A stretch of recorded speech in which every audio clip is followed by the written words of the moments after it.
যখনই কেউ জানতে পারে যে আমি সময় ব্যবস্থাপনা নিয়ে কাজ করি, তখনই তারা দুইটা জিনিস ধরে নেয়। প্রথমত, আমি নাকি সবসময় সময়মতো পৌঁছে যাই। দ্বিতীয়ত, আমার নাকি অসংখ্য সময় বাঁচানোর টিপস আর কৌশল আছে। আচ্ছা, প্রথমটা বলি, আমি সময়মতো থাকি কি না? একটু মুচকি হাসব এখানে, কারণ আমার আছে 4 জন ছোট শিশু।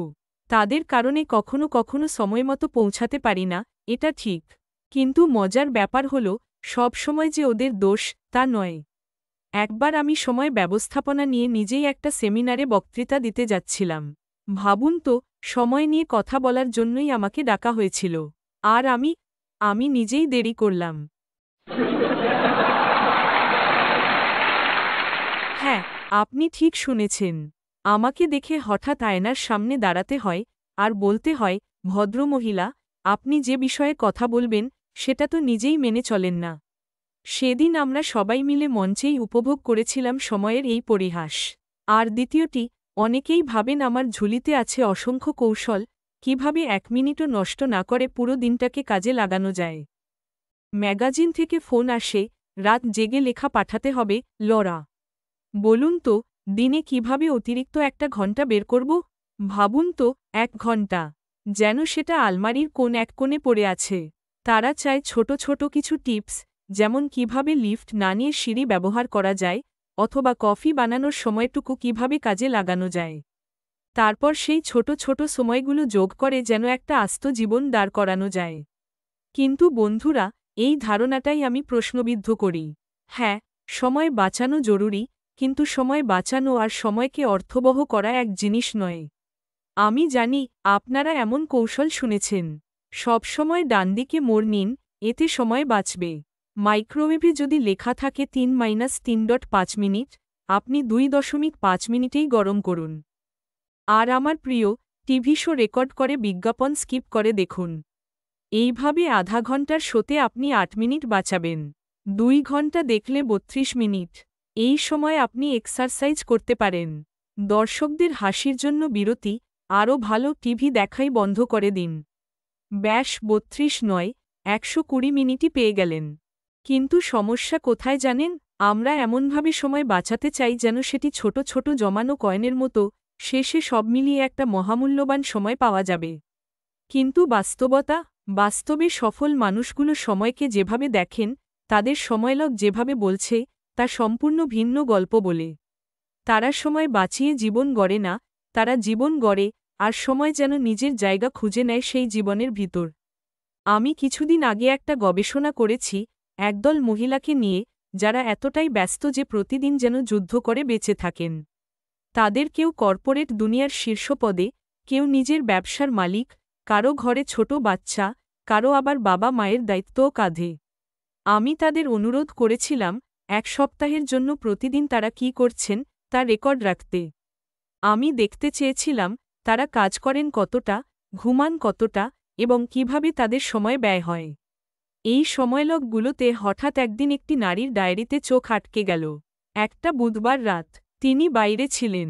ফিরে এসে দেখলেন, তার বাড়ির ওয়াটার হিটার ভেঙে গেছে। আর নিচতলার পুরো বেসমেন্টে পানি জমে গেছে। বন্ধুরা, যারা এমন পরিস্থিতির শিকার হয়েছেন, তারা জানেন, এটা শুধু ভেজা কার্পেট বা কাদা নয়, এটা বিশৃঙ্খলার নাম। আতঙ্কের নাম। ওই রাতেই তিনি জরুরি ফোন করে ব্যবস্থা নেন। পরদিন প্লাম্বার আসেন। তারপর ক্লিনিং ক্রু এসে বেসমেন্ট ঠিক করেন। এই সব কিছুর জন্য তার সপ্তাহের সময়লগ বলছে, 7 ঘন্টা লেগেছে। ঠিকই শুনেছেন, পুরো 7 ঘন্টা। একদম ভাঙা ওয়াটার হিটার টাইপ জরুরি ঘটনা হলে সময় ঠিকই বেরিয়ে আসে। এখন যদি আমি সপ্তাহের শুরুতেই তাকে জিজ্ঞেস করতাম, আপনি কি 7 ঘন্টা বের করতে পারবেন এক্সারসাইজের জন্য? অথবা 7 ঘন্টা সময় বের করতে পারবেন 7 জন উঠতি নারীকে পরামর্শ দেওয়ার জন্য? তিনি হয়তো হতাশভাবে বলতেন, আপনি বুঝছেন না, আমি কতটা ব্যস্ত। কিন্তু যখন বেসমেন্টে পানি জমে গেল, তখন সময় আর ব্যস্ততা সব একপাশে সরে গেল। কারণ তখন এটা অগ্রাধিকার হয়ে উঠেছে। এই গল্পটা আমাদের একটা বড় সত্য শেখায়। সময় আসলে খুবই নমনীয়। আমরা সময় বাড়াতে পারি না, কিন্তু সময় আমাদের অগ্রাধিকার অনুযায়ী প্রসারিত হয়। আমরা যদি চেপে ধরি, সময় আমাদের জন্য জায়গা করে দেয়। তাই সময় ব্যবস্থাপনার সবচেয়ে বড় কৌশল হল যেগুলো আমাদের জীবনে সত্যিই গুরুত্বপূর্ণ সেগুলাকে ভাঙা ওয়াটার হিটারের মতো জরুরি মনে করা। তো আমি কথা বলছিলাম এক ব্যতিক্রমী মানুষের সাথে। তার ছিল নিজের ছোট ব্যবসা, 12 জন কর্মচারী, আর বাড়িতে 6টি সন্তান। হ্যাঁ, ঠিকই শুনেছেন, 6 জন ছোট মানুষের বাবা। আমি তাকে জিজ্ঞেস করতে চেয়েছিলাম, আপনি এত কিছু কিভাবে সামলান? তার উত্তরটা আমি তখনই পাইনি, কারণ যেদিন আমি তার সাক্ষাৎকার নেওয়ার চেষ্টা করছিলাম সেই দিন ছিল একটা সুন্দর রৌদ্রোজ্জ্বল বৃহস্পতিবার সকাল, আর তিনি সেই সকালে হাইকিংয়ে বেরিয়ে গিয়েছিলেন। ভাবুন তো, একজন মানুষ যার জীবনে এত দায়িত্ব, সে সকালে কাজের চাপ ফেলে পাহাড়ে হেঁটে বেড়াতে গিয়েছেন। এই মানুষটি যখন পরে আমার সাথে কথা বললেন, তিনি বললেন একটি কথা যা আমার মনের দরজা চিরতরে খুলে দিল। তিনি বললেন, আমি আমার প্রতিটি মিনিট নিজে বেছে নিই। তিনি কখনো বলেন না, আমার সময় নেই, বরং বলেন, আমি সেটা করছি না, কারণ সেটা আমার অগ্রাধিকার নয়।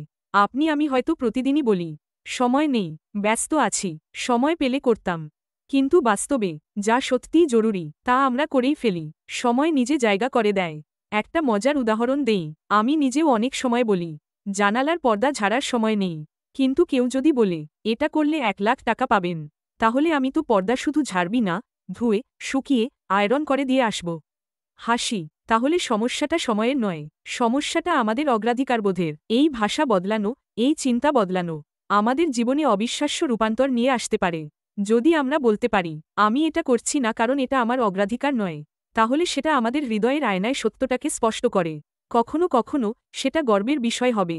যেমন, আমি ইমেইল চেক করছি না কারণ আমার সন্তানের সাথে সময় কাটানো আমার অগ্রাধিকার। আবার কখনো সেটি অস্বস্তিকর সত্য প্রকাশ করবে। যেমন, আমি ব্যায়াম করি না কারণ নিজের স্বাস্থ্য আমার অগ্রাধিকার নয়। ওই জায়গাটাই আমাদের পরিবর্তনের সুযোগ। কারণ আমরা সবাই জানি, আমরা বুদ্ধিমান মানুষ, আমরা আমাদের জীবনের গল্পের লেখক, আর আমাদের হাতে সময়ের কলম।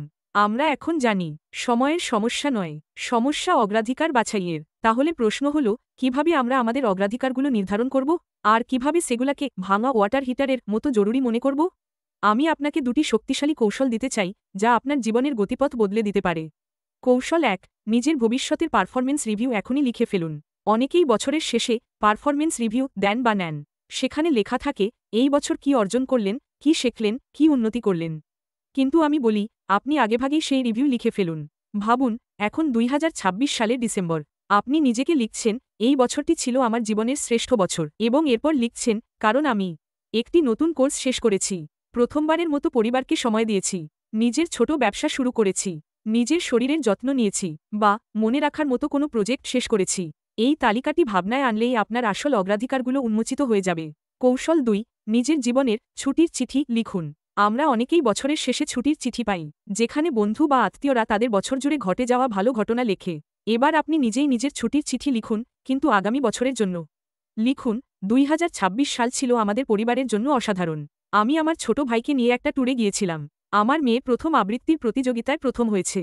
আমার স্ত্রী স্বামীর সঙ্গে একসাথে সকালে হাঁটতে বের হওয়াটা একটা নিয়মে পরিণত হয়েছে।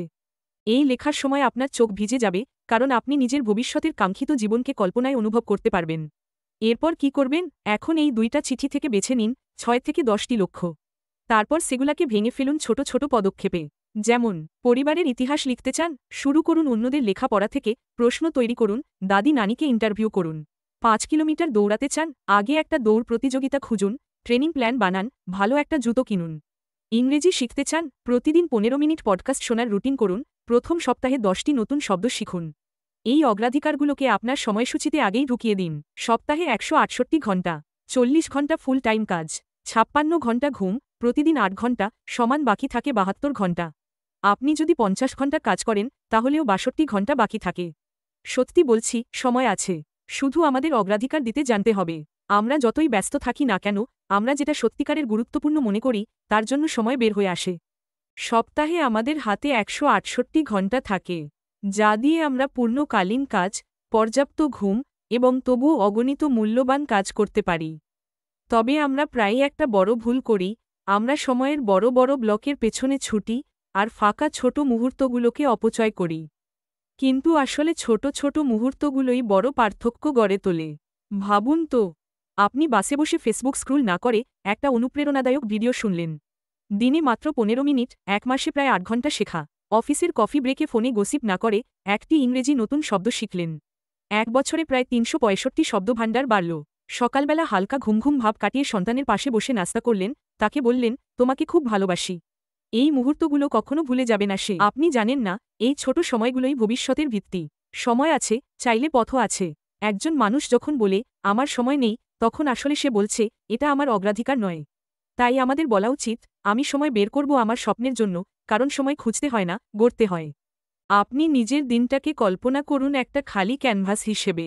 সেখানে আপনি আঁকবেন আপনার ভালোবাসা, আপনার স্বপ্ন, আপনার মেধা এবং আপনার যাত্রা। যদি আপনি না আঁকেন, তাহলে অন্যরা এসে তাদের রং মেখে যাবে। আপনার ক্যানভাস আপনি নিয়ন্ত্রণ করুন। শেষ কথা, আমি বলবো না, আপনি অলস। আমি বলবো না, আপনি ব্যর্থ। আমি শুধু বলছি, আপনি অসীম সম্ভাবনার অধিকারী। আপনার হাতে সময় আছে, সত্যিই আছে। আপনি যা চান, তা করার সময় আছে। শুধু দরকার একটা সিদ্ধান্ত, আমি আমার সময়ের মালিক হব। আপনি যদি এখন থেকেই নিজের অগ্রাধিকার নির্ধারণ করেন, ছোট ছোট পদক্ষেপে এগিয়ে যান, তাহলে আপনি নিজেই বিস্মিত হবেন আপনার জীবন কতটা বদলে যেতে পারে। ধন্যবাদ।